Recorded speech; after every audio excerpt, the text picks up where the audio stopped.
नमस्कार, उत्तर प्रदेश एक्सप्रेस देख रहे हैं आप और मैं हूं आपके साथ दिशा। चलिए बुलेटिन की शुरुआत करेंगे खबरों के साथ। कल देश के 21 राज्यों के 102 सीटों पर पहले चरण का मतदान होगा, जिसमें पश्चिमी यूपी की 8 सीटें शामिल हैं। ऐसे में सियासतदानों की नजर देश के सबसे बड़े राज्य यूपी पर है। पहले चरण की 8 सीट पर चुनाव प्रचार खत्म हो चुका है। वेस्ट यूपी में ध्रुवीकरण ही सबसे बड़ा फैक्टर है। जनता के मुद्दे और पार्टियों के एजेंडे देखने के बाद हवा का रुख बता रहा है कि वेस्ट यूपी में फाइट तगड़ी है। सपा गठबंधन की यहां 4 सीटों पर अच्छी स्थिति दिख रही है।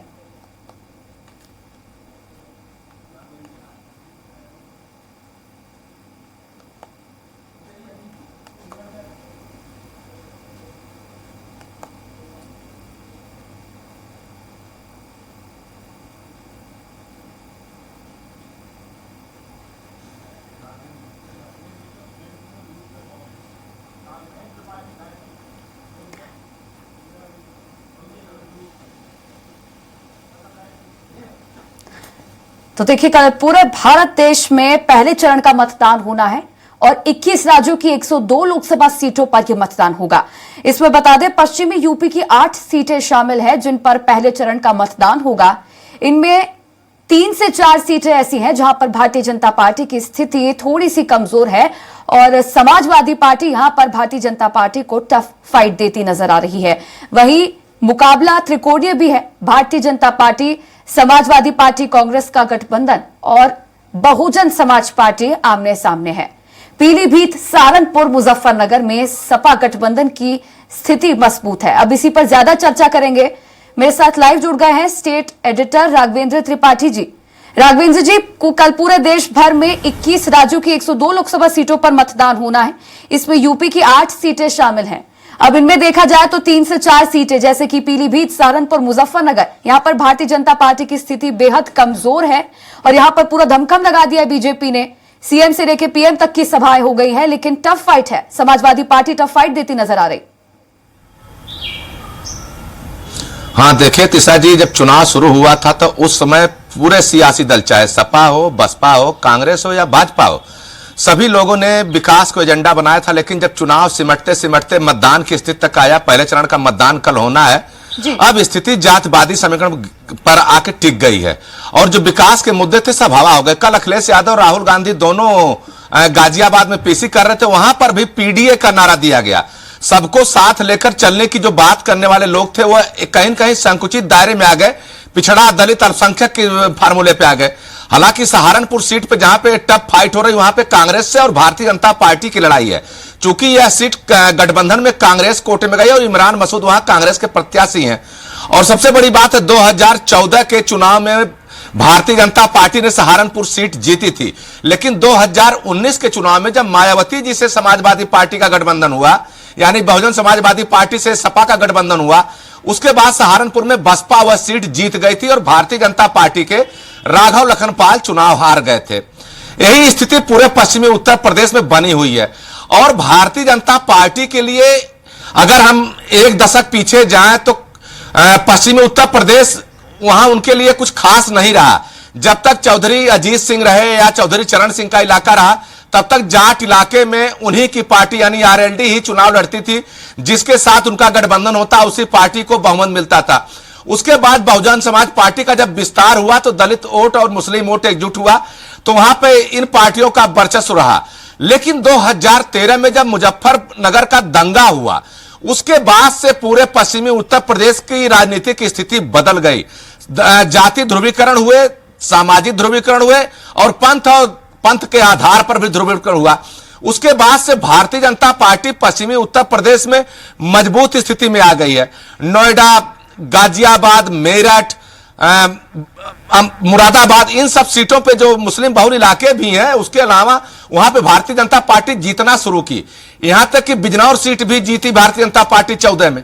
तो कुल मिलाके जो स्थितियां बन रही हैं, लड़ाई कांटे की है और जो जातीय गोलबंदी है वो भी उफान पे है। जिस तरह से क्षत्रिय समाज पश्चिमी उत्तर प्रदेश में अपनी उपेक्षा को लेकर लगातार पंचायत कर रहा है, उसको लेकर भारतीय जनता पार्टी की चिंता जरूर बढ़ी है।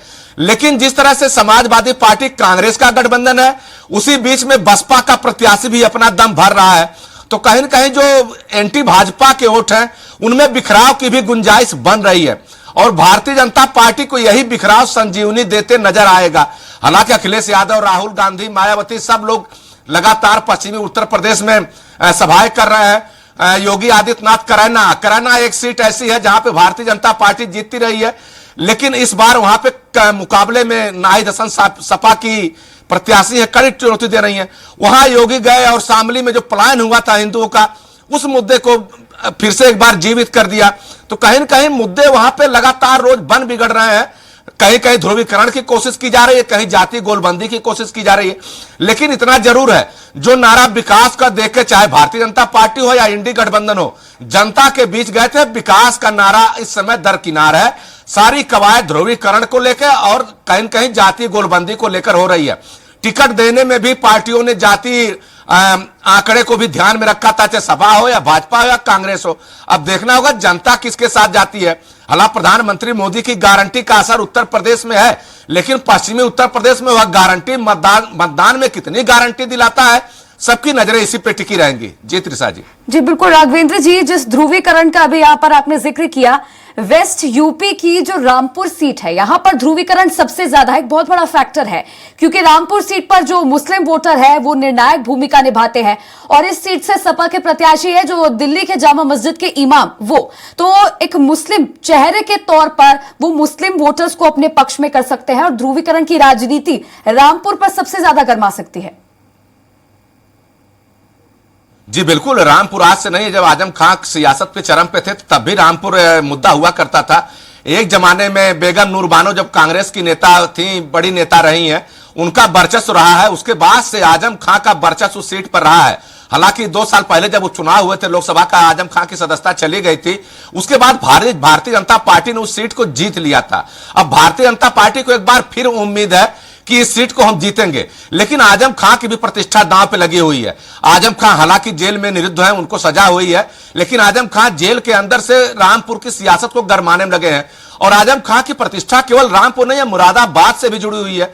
चूंकि मुरादाबाद में 2019 की सीट समाजवादी पार्टी ने जीती थी, एसटी हसन सांसद बने थे, लेकिन वह आजम खां के धुर विरोधी हो गए बाद के समय में, और आजम खां ने उनका टिकट कटवाकर रुचि बीरा को टिकट दे दिया है।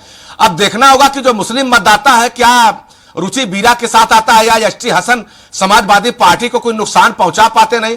लेकिन जो ये मुस्लिम बाहुल इलाके हैं, वहां पे आजम खां की बात होती है। उनके साथ जो जातियां हुई हैं, कथित तौर पर जो समाजवादी पार्टी आरोप लगाती रही है, उन जातियों का कितना असर पड़ता है। हाँ, एक बात और है, मुस्लिम महिलाएं 3 तलाक के बाद कहीं न कहीं मोदी का गुणगान करती दिखती हैं। वह वोट में परिवर्तित होगा या नहीं होगा, सबकी नजरें इस पर टिकी हुई हैं। इसके अलावा मुफ्त खाद्यान्न योजना को लेकर मुस्लिम समुदाय में चर्चा हो रही है कि मोदी ने बहुत किया है मुस्लिम समाज के लिए। मुफ्त आवास भी दिए हैं, उज्ज्वला योजना के तहत सिलेंडर भी दिए हैं।